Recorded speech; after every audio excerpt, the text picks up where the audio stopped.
Bien, vamos a entonces a escribir nuestro sistema de ecuaciones diferenciales, que es el que sí vamos a utilizar para utilizar el método de Runge-Kutta de cuarto orden.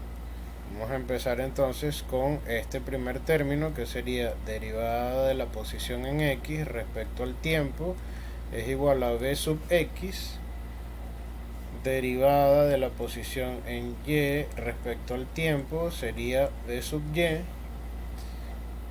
Todo este término vendría a ser este de acá, bx de bx a t, sería 1 sobre m, que multiplica a este término de acá, menos c sub d,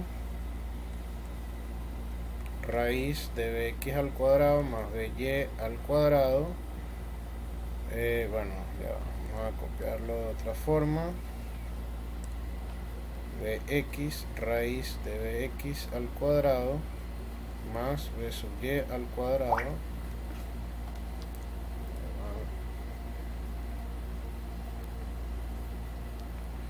y la derivada de y de la velocidad en y respecto al tiempo, que sería 1 sobre m menos c sub d de y raíz de bx al cuadrado más by al cuadrado menos m por g. Y acá tenemos nuestro sistema. No queda bien el corchete, disculpen, así está mejor. Y este vendría a ser entonces nuestro sistema asociado al problema.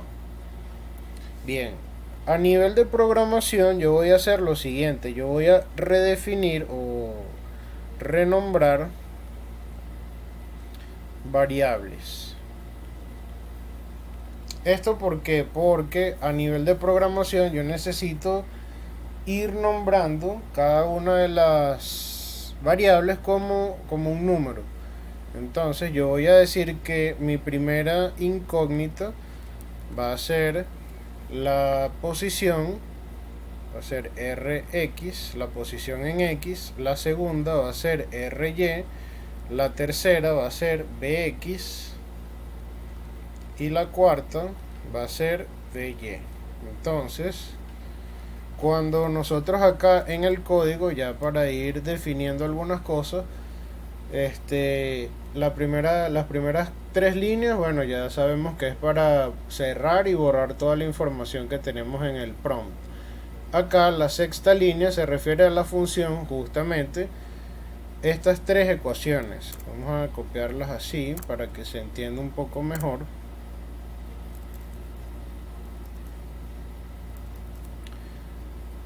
Así, entonces nuestra primera ecuación vendría a ser x3.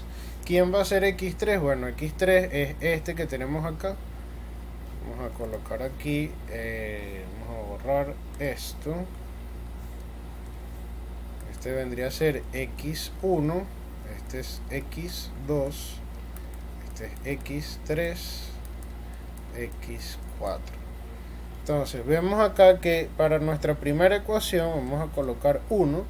Nos dice que la derivada, yo voy a escribir, son funciones de las derivadas. Entonces la primera es bx y bx es x3. Es por eso que acá encontramos x, ahí lo moví, x3.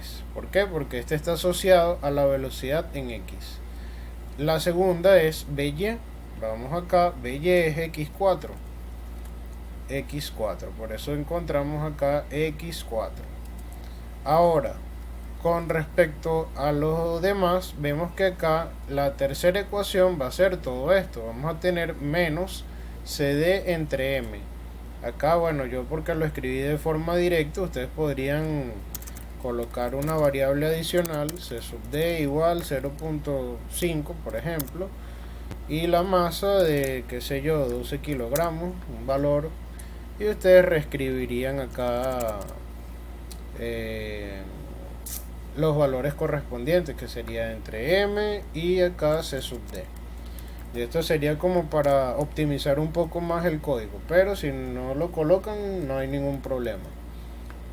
va a funcionar igual. Y acá en la última línea, bueno, es lo que ya les comenté, que sería esta última línea de acá.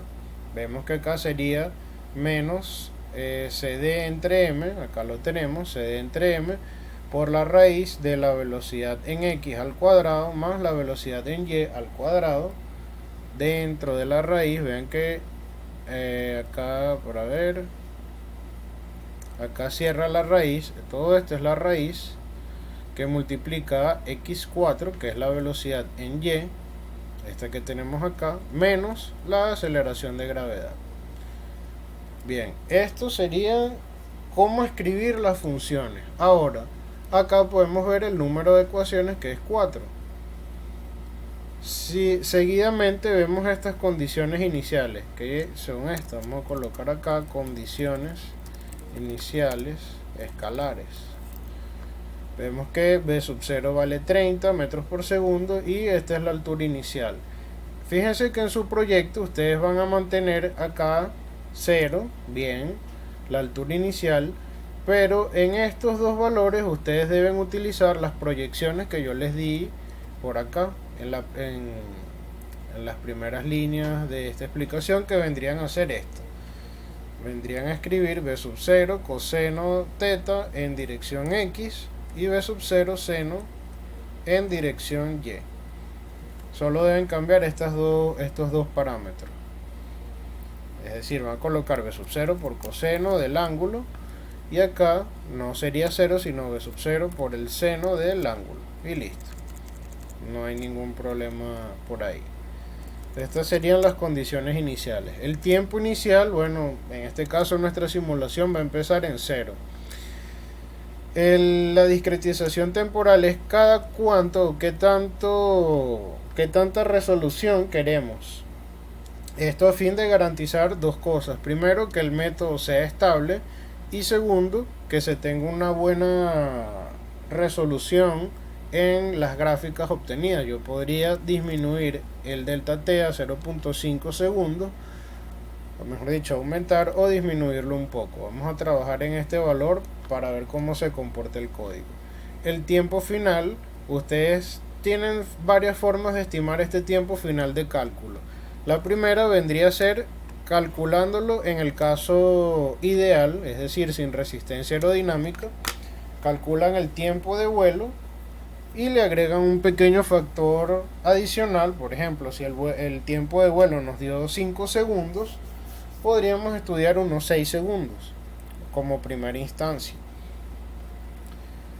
El vector de tiempo, bueno, no es más que la construcción del vector desde 0 con este espaciado hasta el tiempo final de 4.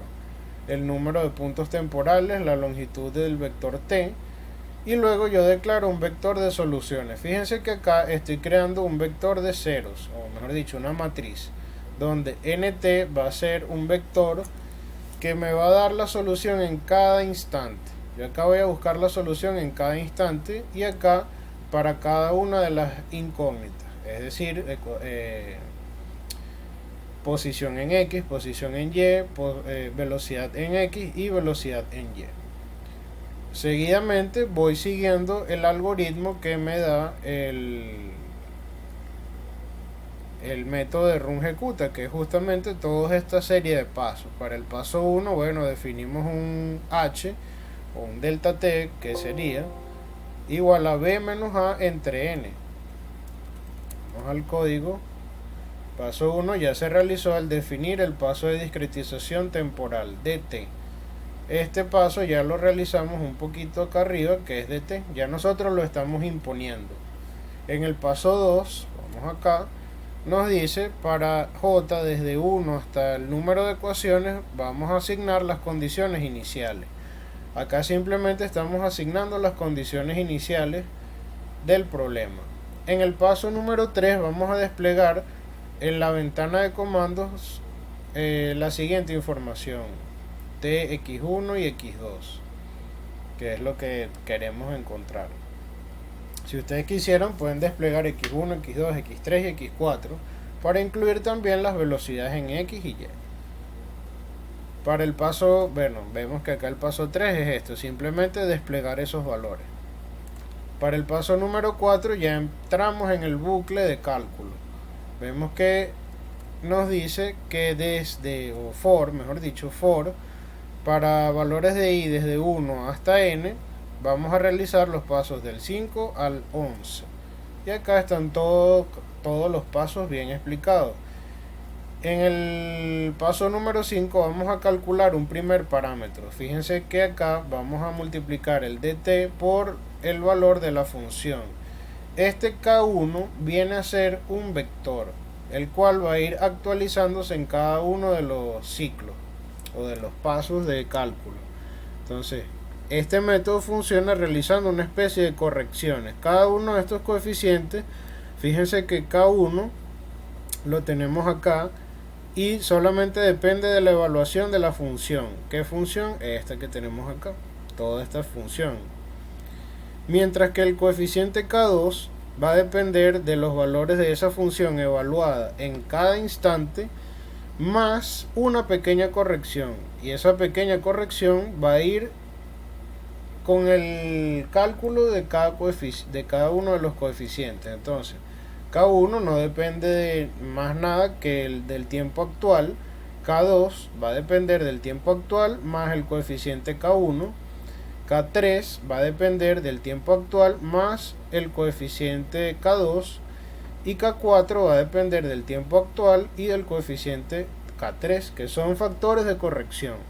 Y finalmente se hace una especie de promedio. Esto es un promedio que se realiza para obtener la solución exacta en el instante siguiente. Vean que estamos aumentando el paso y vamos a calcular en el instante previo, es decir, el paso siguiente va a depender del paso previo, por lo que esto vendría a ser un método explícito. Lo demás sería los métodos de graficación, de trayectorias y despliegue de información. Si nosotros ejecutamos acá el código, vamos a ver que ya acá tenemos las dos trayectorias, tanto para el caso ideal, que vendría a ser este punteado en rojo, como para el caso con resistencia aerodinámica. Fíjense las diferencias, esto va acorde con la realidad. Nosotros acá para el caso ideal esperamos que alcance una mayor distancia, mientras que para el caso con resistencia aerodinámica esperamos que justamente por esa resistencia se reduzca la distancia o el alcance de este paquete. Otro aspecto importante a considerar es que fíjense que si yo proyecto estas gráficas, es decir, no le coloco un criterio de parada, yo puedo graficar infinitamente y entonces estas líneas se van a ir hacia otra dirección, no sé. Es por ello que ustedes deben agregar muy conscientemente este comando, que es de eje. Vamos a delimitar los espacios de graficación desde 0 hasta 80 en dirección X y de 0 a 25 en dirección Y. Ustedes los pueden modificar dependiendo de su proyecto. Fíjense acá, en X vamos de 0 a 80 y en Y vamos de 0 a 25. Ustedes deben ir haciendo pruebas y error, método de prueba y error, hasta que encuentren una franja de graficación apropiada. Con respecto al tiempo de vuelo y los demás parámetros que se solicitan, fíjense que acá ustedes pueden colocar este punto y acá les dice un estimado, vamos a darle un zoom acá para ver, un estimado de esa distancia. Ustedes pueden entonces colocar estos valores como una primera aproximación, estaría entre 32.48 y 32.69. Fíjense que acá pasamos de Y, un valor positivo, a un valor negativo, por lo que, por lo visto en clase, según el método de bisección, acá debería existir una raíz. Entonces ustedes pueden igualar Y igual a 0 y buscan su raíz para X, y eso le va a dar una mejor precisión, un mejor resultado. Esto en cuanto a la distancia. Y para evaluar el tiempo de vuelo, basta con evaluar o buscar ese punto donde ocurre ese cero y buscamos el tiempo asociado y ya con eso realizamos